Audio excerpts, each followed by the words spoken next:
Okay, guys, hi there.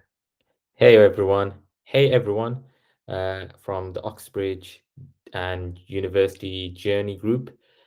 Welcome to this not live webinar. Okay, so this was meant to be a live webinar, and we unfortunately had technical difficulties. So I am having to record this, and Saba's going to upload this for you guys on the YouTube channel and also on the Facebook group. Okay, so I'm going to try to keep it so you guys have the opportunity whilst you're watching it to kind of have a think about some of the questions, although it'd be a bit more trickier since it's not actually live. So do bear with me and for my mistimed questions and jokes, because it may not have the same effect since it's not live. Um, right. So the topic for discussion today, or on a previous day, it was meant to be how to study like an Oxford student. Right. So before we dive into the topic, how to study like an Oxford student, I am going to share with you a screen, which is what I love doing. So I hate presentations unless I am delivering in person. I like to use the whiteboard or the blackboard as much as possible to annotate and describe and show stuff. So here's a bright white screen that you should be able to see. It's a OneNote screen, and you should be able to see this. We are going to crack on and discuss the points on here. So to begin with, as a reminder, the topic for discussion is how to study like an Oxford student. Okay, how to study like an Oxford student. Well, you may have some thoughts of it yourself, prior to watching this video, how one may go about doing that, or what does that even entail. Okay, so I'm going to try to break down some of the key ideas. I'm not going to talk about every single thing because that's not possible in a short video, but that's what I'm going to try to do. So the first thing is first, and that is giving you a brief intro about myself. So my name is Usman, so that's USMAN. I grew up for a few years of my early life in Pakistan. Then I moved to England when I was about 10. I went to a really poor state secondary school in England. In fact, one of the lowest ranked schools in the UK at the time. And still is pretty lowly ranked in Birmingham and in England. Anyways, I studied there where majority of the students didn't even get GCSEs. I think the pass rate was something along the lines of 30% or similar for getting GCSEs. So this is not getting top grades. This is just barely getting a GCSE. So it was ridiculously bad. I didn't realize at the time, but hey ho. After that, I studied chemistry, physics, further maths, computing, and critical thinking at A levels. So I did A levels at a different place. I then went on to study engineering at University of Oxford, and I also studied at University of Birmingham. So I specialized in what's known as electrical engineering. Electrical engineering is one discipline from the engineering side of things. You have many other types of disciplines like civil engineers who work with buildings and bridges. You have chemical engineers who work on a wide array of things like ice creams and oils and fuels and all sorts of different stuff. My speciality revolved around electrical, electronics, and a bit about energy as well, um, which focused mainly on robotics, computers, circuit boards, all of that kind of stuff. So fun stuff. That was at university. After that, I worked as something called a strategy consultant. For those of you that don't know what that has got effectively nothing to do with engineering. It is completely non-technical per se. It is more of a business focused role. Okay, so I did this for a few years in London. I worked for a what's called a Big Four company. I did this work. So we would go into companies like Tesco, Jaguar Land Rover, HP, all of these kind of big companies, and we would advise them, hey, this is, get rid of this computer system, install this one, fire this person, hire Saba, or all of this kind of stuff. So this is the kind of stuff that we would do at the strategy consulting role. So I did that for a few years, and I got tired of the corporate life and decided to pack it in. And this is where I kind of, about 4 years ago, I moved in back to Birmingham to work on a drones robotics startup. So this is something I'm still currently working on. And I also obviously do tutoring and education consultancy. And this is why we are on this webinar. Um, so I've been doing tutoring full time for the last 4 years. Prior to that, I used to do it from kind of university days. It is typical in poorer communities when you hear of one student doing relatively well. A lot of others, parents tend to typically ask, and that's basically the beginning of my kind of tutoring and education journey. Um, so kind of overall, like part-time 4 years there, full-time kind of 4 years here, roughly 8 years the company has been in existence. Okay, and so the company is called Ucademy, and that's where we operate out of. Okay, so with that background in mind, I have been asked to deliver a presentation, kind of a little chat with you guys to kind of really get you thinking about the right sorts of problems.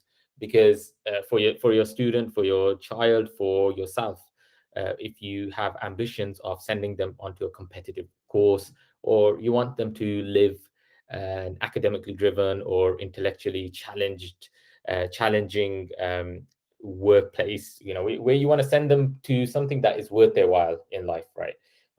Me mincing my words there, but so when I say how to think like an Oxford student, I don't mean literally that you have to be at Oxford. You don't have to study at Oxford or Cambridge or Harvard or Yale or whatever, right? This is how a student who is deemed intellectually capable, how they would think, or what kind of skill sets do they tend to have, what kind of patterns and habits do they have. And this is what I'm trying to highlight in this discussion. So um right. So, what I'm going to do is I have a few thoughts. I haven't kind of overly prepared over this, so I have a few thoughts in random order. I'm just going to tackle them one at a time. So, the first thing I think, what if you're watching this video is kind of pause and really think about what is it, what skills do you think, or what kind of things do you think you need to be thinking about if you want to go to Oxford, if you want to follow that journey, if you want to think like someone like this. So type in your message in the chat, in the comment section on YouTube or wherever you're watching this video. Type that in so we know that you've kind of got to this stage, and give us a thumbs up so Saba knows that you've got some people who might need some help. Um, and since this is not a live session, feel free to drop questions in at any point, and I'm happy to do kind of like a quick 2-3 minute follow-up video, or just respond via text or whatever comment section that we have. Okay, so the first section that I want to look at is study myths. Okay, so studying myths. So for me, okay, so an Oxford student isn't necessarily baked in Oxford. An Oxford student is someone who has these ideas and patterns and thoughts from an early stage.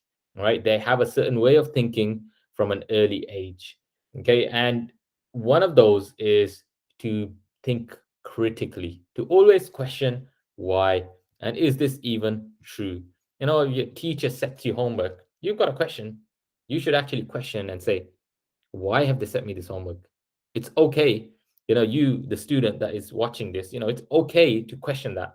It's not an unwritten law that, okay, you have to do this homework or you have to copy this text down. Like a classic thing that happens in a lot of schools, grammar or private or, whatever type of school you're going to, is teachers writing something on the board and they ask the students, hey, just copy this down. Okay, and often students are mindlessly writing stuff down without thinking about what's happening. Okay, sometimes that information is useful, other times it's not. Yeah, but you as a critical thinker need to question, is this actually relevant to me? Okay, all right. So the art of questioning is the very fundamental skill that we begin from. Okay, and if you question things, certain things we start questioning in the school system. I like to make this clear. Like if any of you have attended I know some of you from the group attend my sessions, and you know that I am not a big fan of schools. Let's just be frank here. I am not a big fan of schools. I personally don't ever plan on teaching in schools. I've never taught in schools, and I don't ever envisage myself going into a school and teaching, because I just feel there is too much admin and there's too much red tape and there's too many limitations as to what a top tutor or a top teacher can do. They're too busy.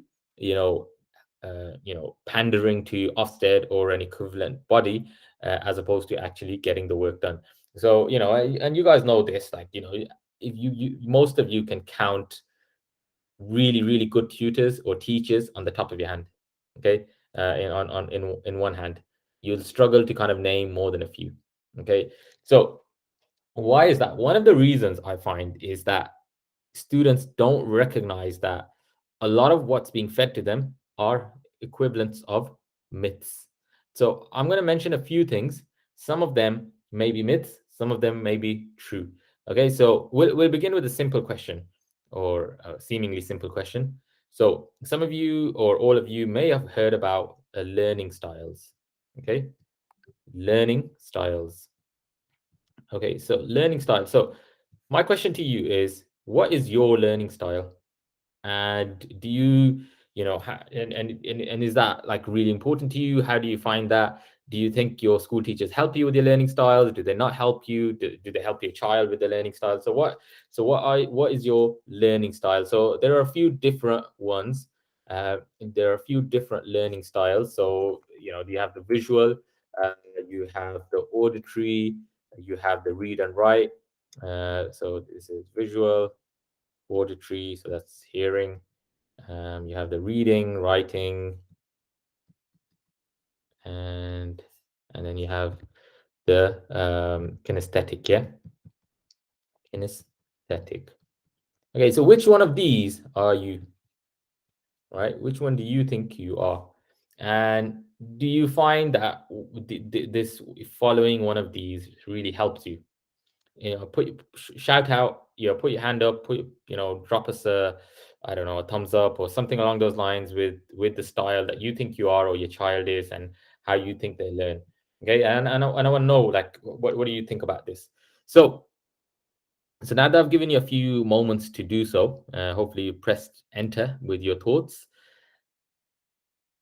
I want to tell you that this is all bogus. All right, or as they say in Urdu, which is my kind of mother tongue, it is bakwas. All right. Okay. So right. So which means it's absolute garbage. Okay. Where am I getting this from? So on my thoughts on anything to do with studying is that we need to have it backed in evidence. Okay, so we tend to follow a methodology here at Ucademy where we follow three things. When we're trying to advise, we try to look at evidence-based studies. So anything that we say or advise on is backed in evidence. Number two, what top students do.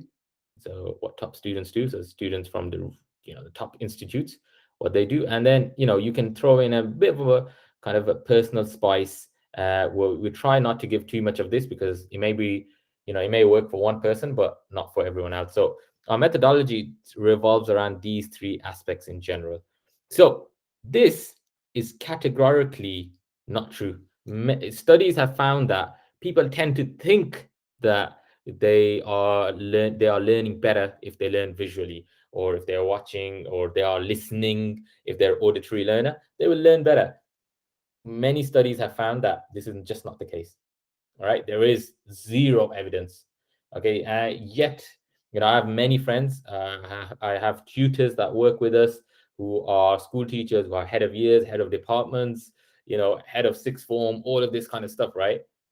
And the sad fact is that I've heard from not tutors, teachers, time and time again, school teachers, that we want to cater towards an auditory learner, or we want to cater towards a reading and writing type of learner, and these styles work.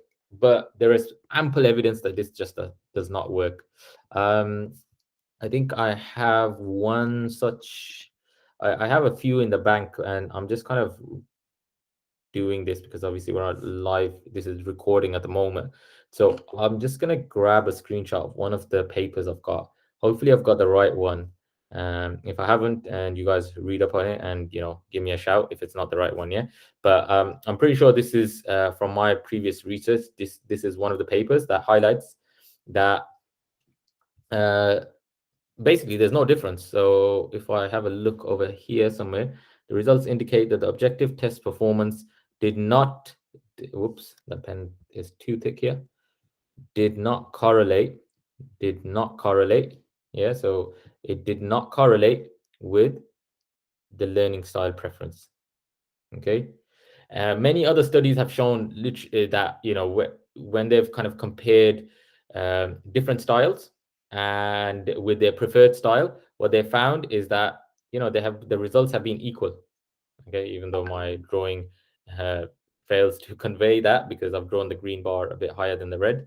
So if the red bar, let's say, was the preferred style and the green bar was mixed, right? What they found was in both styles, the difference is negligible. Yeah. So this is the preferred style. Yeah. So preference.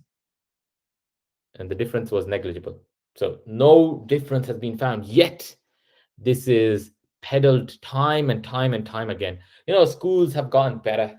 Schools have gotten, in my opinion, schools since when I was studying, and even like 8 years ago, schools would just spew out random stuff and nobody would bat an eyelid. But nowadays, a lot of schools, a lot of teachers, they are very much into looking into the evidence.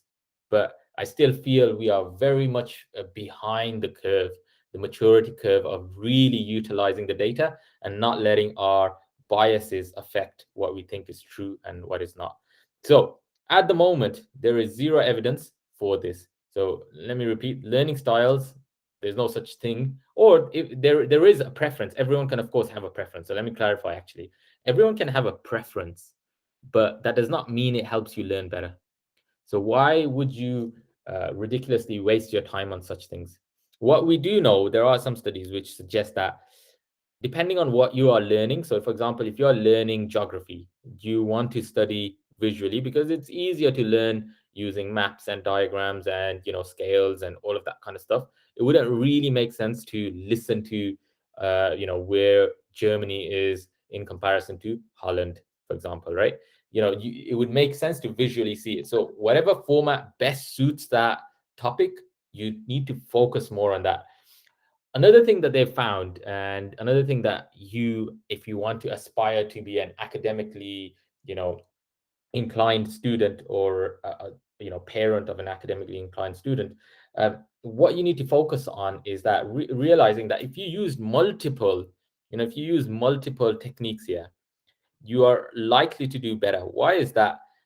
Why is the combination of multiple techniques, or multiple styles rather, likely to do better? Well, it's to do with the number of cues that we have.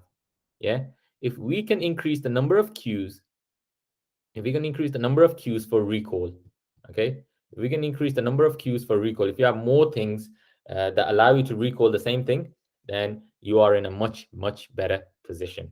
Okay. So I am going to shift slightly from study myth to kind of, swim into learning techniques, right? So kind of we're still bashing certain studying techniques, but we are also looking at certain evidence-based techniques. So one of the techniques that is relevant here, okay, one of the techniques that is relevant here is a study from some. I talk about presentations, but actually I've got a presentation that I'm going to take a screenshot from and drop it in here. Okay, so one of the studies that we had, well, not we, but Anderson and Boer in 1972, what they did was they had this study where they discussed the doctor hated the lawyer. Okay, so the study of the first condition was, in condition one, was the doctor hated the lawyer. Okay, and they were asked to recall this. Okay, so in a test, they were asked to recall this. The doctor hated the lawyer. The second one had the doctor hated the lawyer because of the malpractice suit. And again, sometime later, they were asked to recall this, who did the doctor hate? And what they found was the the guys from the second study who had a reason associated with it, yeah, they had a much better recall of the so this is one, this is two, so one and two and one. So one was significantly lower. The guys that only had, the doctor hated the lawyer, they had no reason associated with it. But those guys who could remember, oh, yeah, the lawyer, because, the lawyer sued him, therefore the doctor hated them or hated the lawyer. So they were able to they were able to recall this a lot more successfully here. So does that kind of make sense to you guys? Yeah. If it does, just drop a message and say, okay, that makes sense to me. That increasing cues is much more likely for you to allow you to recall stuff. So again, hopefully you guys are getting this idea here that look, you want to develop yourself as a top student, you need to start thinking in a certain way. You need to start thinking critically. Is there any logic behind the way I'm studying? If not, how can I improve this? Right. So moving on to another technique, which is quite common. So I'm not going to spend too much time on this. And hopefully, if you guys are in this group, you already are familiar with this, which is um, practice makes perfect. Or I actually like to say, that's actually not a correct phrase. I like to say correct practice makes perfect. Yeah. Because if you learn the wrong thing, yeah, to begin with, it's very hard to undo that. Okay. It's very hard to undo that. I recommend watching what is that called? Learning to ride a bicycle backwards. I can't remember the dude's Facebook, the YouTube page. Learning to ride a bicycle backwards. Watch this at the end. Don't leave this video right now. So on YouTube, uh, note this down. Type this down in the comment section to remind yourself to watch this afterwards. Yeah. So learning to ride a bicycle backwards. Bicycle back. Whatever written word backwards. Okay, so learning to ride a bicycle backwards. So have a go watch this, and it will show you kind of how hard it is to unlearn as an adult. Yeah. So, so the longer you leave something, the more difficult it is for us to unlearn something. Okay. But anyways, coming back to this, I get distracted. I make very uh, you know um, divergent points a lot of the time. Okay, so correct practice makes perfect. So we all should know this by now. Yeah. If you don't, I guess this is a recap for you or a new topic for you. Basically, what this study says, or what this says, is you can Google this. You can type in the forgetting curve on Google, and you'll see Mr. Ebbinghouse's 1985 study, which just shows that if you learn something for the first time, by the next day you forget around like 60, 70, 80%, something along those lines. And ultimately what happens is that the day after you forget 80%, 70% of that, and the day after you forget that, and ultimately it's like you've never learned it in the first place. Right. So the idea is that you need to interrupt this cycle, and that's what the blue line is showing. You are interrupting by recapping. And what happens is once you recap, the rate of forgetting slows down, so it takes a lot longer for you to forget. And obviously, you'll still eventually end up forgetting if you don't recap. So you need to recap again. And then the rate of forgetting slows down even more. And obviously, if you recap again, the rate of forgetting slows down even more. So you're going to take a long time to forget. And again, if you take, you keep interrupting ultimately until it becomes like second nature to you. For example, let's compare if I ask you, or if you ask your child, what is 14 times 14, for example. Some of you may know this, some of you may not know this. uh, if you don't know this, let's say, why don't you know this? Okay. And the reason might be, you haven't studied it that often. You definitely probably come across 14 times 14 in your lifetime before. Yeah, it's a relatively low and common number. So maybe they've come across it maybe 6, 7, 10 times, 20 times. Let's be generous and say they've come across this times table. 14 times 14 equals 196, 100 times. 100 times in, let's say, an average, let's say a 15-year-old. Okay. So a 15-year-old, right, has been alive on this earth for roughly 5,500 days. Out of 5,500 days, he or she has looked at this just 100 days. 100 days. Yeah, and that's being generous. It's not, obviously it's not even 100 full days. It's like 100 times in a day. Yeah, sorry, 100, just 100 instances. So maybe if you were really to, count that up, it's probably like less than 100 minutes.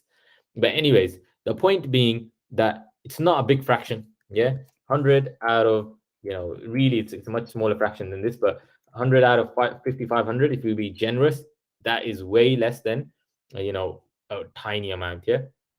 But what about your name, for example? If alternatively, if we look at your name, let's say your name is, Andy. You would probably be asked your name every other day. You log into Facebook right now, on the top right hand corner, it says your name. You go into a test, you have to write your name. You go into a class, your mate calls your name out.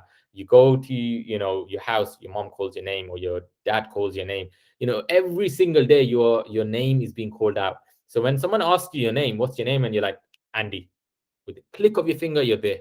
So we need to recognize that, the more we practice, the more we are able to recall something. So I'm trying to put this practice into this point about practice into practice. Excuse the pun. I want you guys to make drop a comment and say practice makes perfect. If you got this far in the video, so practice makes perfect. That's another of the learning techniques that I wanted to go through to kind of highlight to you guys. Yeah. I guess, what else can we look at? We can look at other things like, look, I'm not going to go through every single technique here. And just to catch your attention, I am going to switch. So keep your attention going. I am going to switch to a black background. Yeah. So, ooh, hopefully that's a bit contrast to you guys. I am going to switch to a black background, and here we go. So I am going to talk about a few other techniques. As I said, I'm not going to talk about every single technique in under the sun, but the idea is to get you thinking and asking yourself the question: am I, the technique that I'm using right now, is that the appropriate technique to get me grade nines? Yeah. If you're getting grade eights, or if you're getting nine grade eight nines and one grade eight, think about how you can improve that. Yeah. If you're getting grade sixes, how can you get from grade sixes to nines? For me, someone who went from a really, really poor school, right? I've seen kind of the bottom of the barrel. Yeah. So I know what it takes to get from the bottom to, a really high standard. And when I was in, see, the thing is, when I was in secondary school, I used to think that, or when I was in sixth form, or even kind of early university days, I used to think I'm just a genius. Yeah. I'm just talented. But now I realize, having looked at all of these studies, that, what, actually anyone could have done this, right? You just need to work on the right techniques. And at that time, I happened to work across the right techniques. But the thing is, you don't have to rely on luck. Yeah. You don't have to rely on luck. You can go out there and look at what is the best way to study, right? And work from there. Okay. What is the best way to think? So, okay. So, another kind of useful technique that you could potentially look at is mind maps. So mind maps are very useful, and what they allow you to do is categorize. Yeah. So categorization, we've seen studies that suggest that categorization is really, really useful. Yeah. So instead of kind of just listing something, uh, if you're making notes, instead of just listing something, it's best to categorize them. Okay. It is very important that you categorize them. Okay. So if we have a look here, I'm just going to show you this. So it is very important that you categorize them. Okay. So yeah, so if you guys drop this comment on the Facebook group, from on the chat, that if you find this useful, then drop it in there. Yeah. Okay. So if that makes sense to you guys about categorization, just drop it in. So you can see here, renewables have been subcategorized over here, and this has been subcategorized over here, and so on, so forth. Right. So it is always better to do so. Okay. Let's have a look at a few other things. Um, Spaced repetition. Here's another one. So I know I'm jumping through the hoops quite quickly now. Spaced repetition is another technique that you guys may want to look at. Okay. So spaced repetitions, what that refers to is kind of just recapping the topic. So referring to that practice making perfect, coming back to this, and is coming back to this. So we are gonna look at that. Yeah. Um, okay. Cool.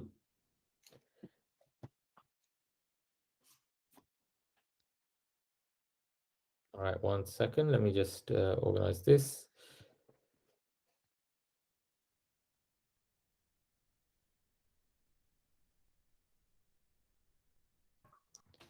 Okay.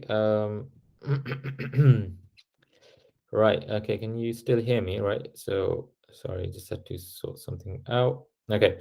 Right. Okay, so few other techniques, few other myths that I want to point out. How about music? Okay, how about music? Do you think music works? What do you think? Put it down in the chat. Does your son or daughter listen to music? Do you think it helps them? Do you think it doesn't help them? What do you know about it? Just jot down whatever you know. Make a note of it. You know, it helps you practice this spaced repetition, practice testing, all of this stuff. You know, puts it into practice for you guys to help you remember later on. What do you think about music? Well, hopefully you've. I'll give you a few seconds to jot something down, and before giving you the answer. Okay. So, well, music is an interesting one. A lot of the studies suggest that actually music is a no-go. Yeah, a lot of the studies suggest that.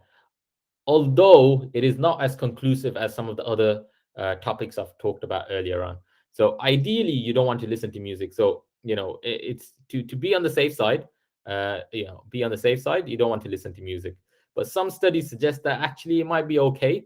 But what they suggest is that look, you if it comes to it, this is the order you want to follow. Okay, no music is better than non-lyrical music, which is better than lyrical music. And it makes sense. For me, it makes sense. Like, if you think about it, why would lyrical music not be relevant? Okay, lyrical music, the thing is you are having to divert your attention from I don't know, you're doing differentiation in A level maths, and you're also having to listen to I don't know, Katy Perry or whoever you are listening to.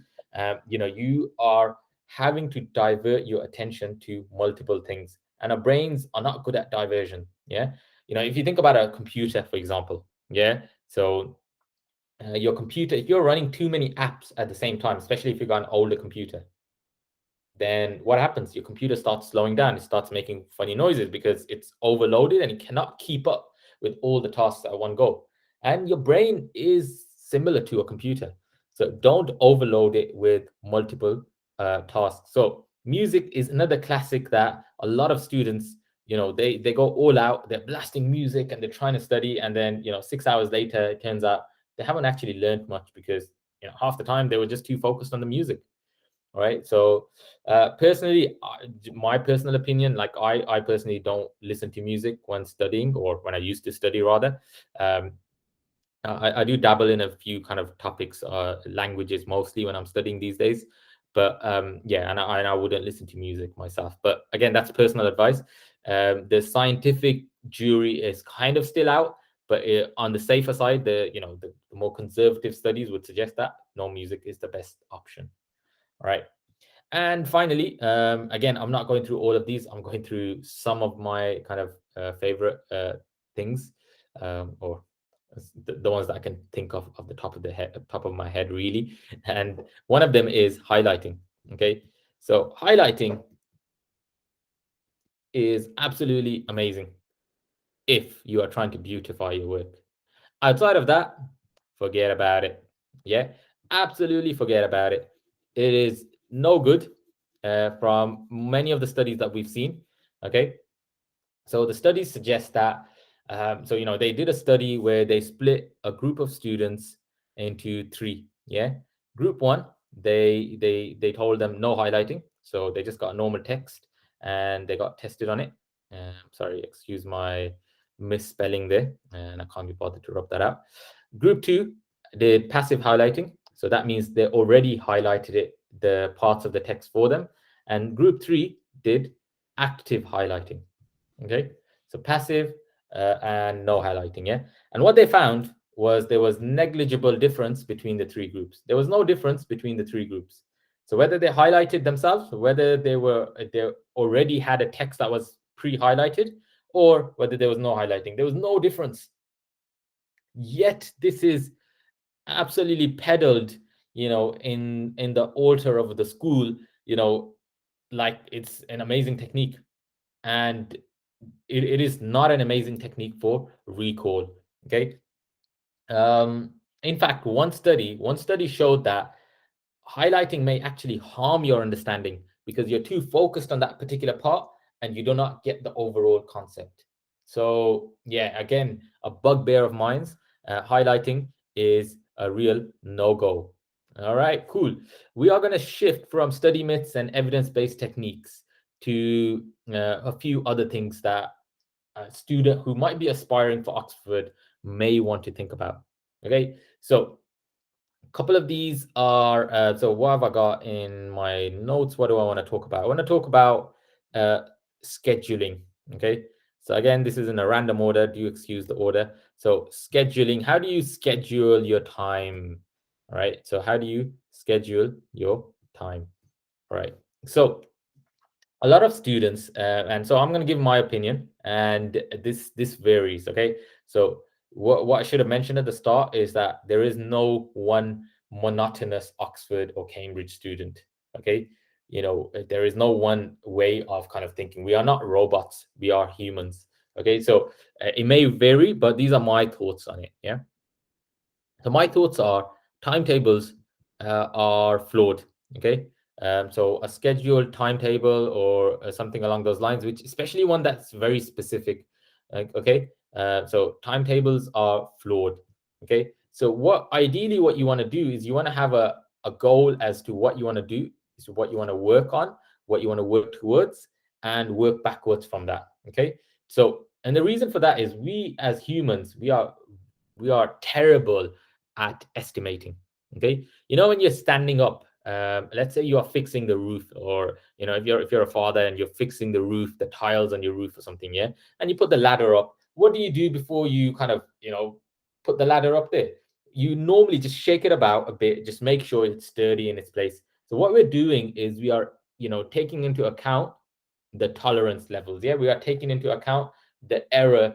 We are just making sure it is sturdy. We are not assuming that the ladder is in the perfect place in just by putting it there.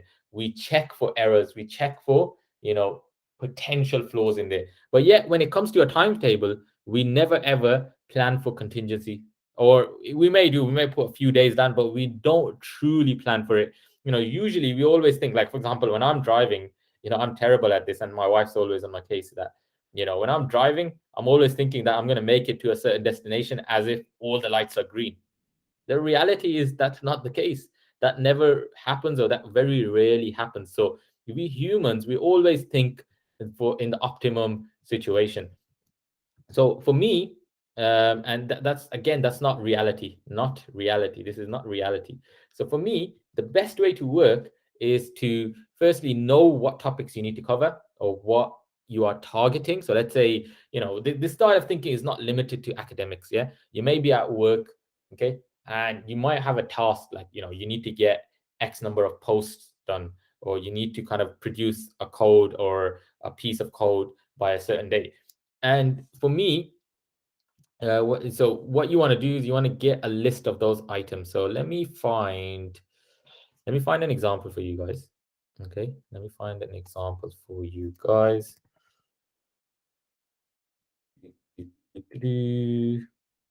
Um, of what I call uh, review track. Just bear with me 1 second if I can find this.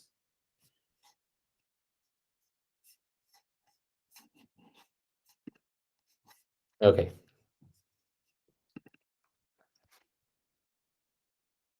Right. So I'm going to shift screens and I'm going to show you what I use for some of our students. Um, so this is what we call a review tracker, right? So this is for chemistry, for example. So you've got all of the chemistry topics here. And what you want to do is you want to write down what your baseline for those topics are. So green being amazing, yellow being not so amazing, red being terrible. And what you want to do is you want to work on the topics that you are the weakest on. So when it comes to revising, you want to be focusing on the topics that you are weakest on. So, for example, for this student, ideally, what this student should do is she should look at this topic, Born Harbor Cycle. She's like, oh, I'm a red on this.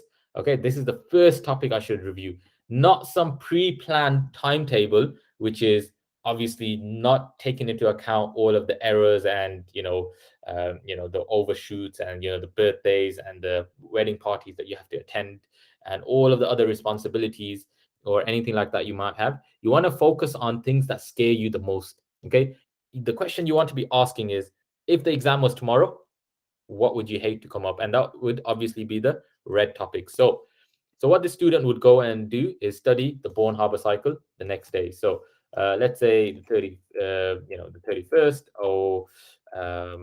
what's the date? 07, 21, and then like, oh, I'm a yellow on this now, right? And then you know automatically what to study. So you may block out time, but you don't want to specifically identify what you want to do because that depends on what your levels are. Okay, so the next day you may go to something like this 0821, and that, let's say that's a yellow as well. And then next day you may go to this one, but let's say you don't improve your level here. It comes to 02, 08, 21, and so on and so forth. Okay, and then what do you do next? Which one do you go to? Do you stay with this or do you go to the next one? Well, you go to the one that you've studied the the longest time ago. Yeah, the weakest one, the one that you've studied the weakest. The longest time ago, because typically, you know what happens? Typically, this is what students do, and I bet you, if you ask an majority of kind of students at low ranking schools or the poorer students at kind of more advanced schools, this is what they do. What they do is they open their textbook, the first few pages, and they're really excited. They want to learn. And what happens is after a short while, the enthusiasm dies down and they put the book away. Then a short while later, the enthusiasm rises again. And what they do is they start from the start of the book again. And what happens is they only tend to strengthen the topics at the start. They don't actually focus on the topics that they are weakest on. But that is not how an Oxford student would think. An Oxford student would think, what are my topics that are the weakest? Which topics are the weakest that I have? Yeah. Where can I really improve? Not the topics that you're already good at, because why does it make sense? Like, at the start of this call, we said you always want to question why. Why does it make sense to focus on the weakest topics? Well, if you think about it, let's say this oxidation one, maybe this person can get 1 or 2 more marks, right? Maybe this person can get 1 or 2 more marks on this topic. So they're already getting 5 out of 7. Maybe they can get 7 out of 7. Okay, well done. But if they mastered this topic, determination of rate equation, maybe now they can get another 5 out of 7 marks here. And that's a lot more marks than just gaining the 1 or 2 marks. Yeah, you want to gain the bulk of the marks first and then come for the final few marks. So think strategically, think logically, and that is very, very important, if you want to be a top student. Okay. Um, Talking about the enthusiasm part, right? Talking about enthusiasm. So we'll go back real quick to my diagram. So we don't want to take forever on this. Uh, but we'll go back to my OneNote diagram. Talking about discipline, motivation, all of this kind of stuff. So a lot of parents ask me like, okay, my child, he's just not motivated, she's just not motivated, what do I do? Well, okay, look, the way it works is, for me the way it works is that motivation is a myth. Okay. And I've written like blog posts and stuff like that about it, many, many times. I've written blog posts about most of these techniques that I've been discussing here. So feel free to kind of check them out if you want to read more about them in kind of more detail and kind of wider anecdotes. And but anyways, for me, motivation is a myth. It is a big myth. Like, people think motivation is what drives us. Well, unless you're 3 years old and one day you want ice cream, the next day you want I don't know, you want tip top, the next day you want a cake. Unless you're a 3-year-old child, unless you're a 3-year-old child, motivation is bogus. Okay, in my opinion. What if you want to be a top student? Make no mistake about it, you need discipline. And this is where parents can help. Okay. So I know, and I look, I have no qualms about being controversial. If I think something is the truth, I like to state it as it is. I hate corporate dancing, around the matter. And look, I know we live in I know we live in a world where a lot of the parents are of the opinion, and a lot of the school and the society is of the opinion that students should be given their own choices to make. Yes, that's correct. But for me, this is the way I look at it. If you were to plant seeds on concrete, yeah, you got concrete land, or you got a slab of land, and you are dropping, I don't know, some seeds on there. Let's say these are your seeds. Let's draw them in red. Are you going to be able to grow this plant on concrete? Chances are quite low. Yeah, unlikely. On this infertile ground, you are unlikely to be able to let the plant, let the tree flourish. Yeah, you are very unlikely. You're up against it, really. Okay, so what you need to do as a parent is you need to provide a fertile ground for the child, and for me, that comes from discipline. Okay, and you know what, I noticed different types of parents, different types of occupations, and generally, the more kind of, if you've got a background which is quite disciplined, if you've got a work ethic which is quite disciplined.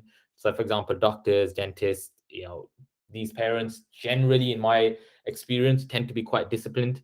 Or if you have kind of been through a boarding school, or if you've been through kind of a rigorous studying methodology yourself, you tend to be quite disciplined with your child. But a lot of parents, unfortunately, I would say, and this is the bulk of the parents, I would say 90+%.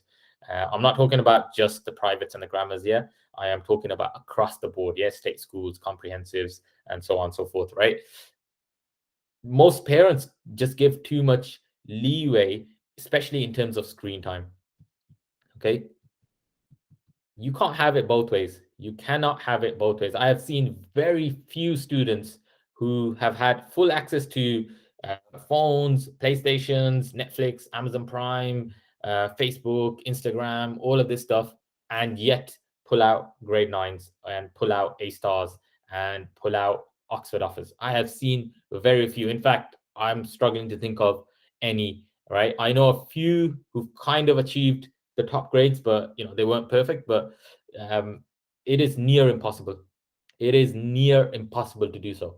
So this motivation, it's a myth. What you really need is discipline. If you want to, if you have ambitions to be the next Stephen Hawking's, you have ambitions to run your own startup, and you want to be the next Mark Zuckerberg or whatever, right? And you want to attend one of these prestigious institutes, or even if that's not your goal, and you just want to be someone who has the ability to think, discipline is one of the first skills, and probably the most important skill that you need.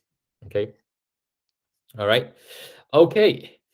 Um, right. Look, ultimately, I can go on. I have loads more to talk about. I have lots more to talk about. I could go and talk about note making. I can talk about the ability, how you think critically. In terms of breaking that down fundamentally. I can talk about loads more things, but I am going to kind of wrap it up, and I'm going to finish off with one thing. Right. Look, ultimately, look, what you want to do as a student, or what you want your child to do, is to think why.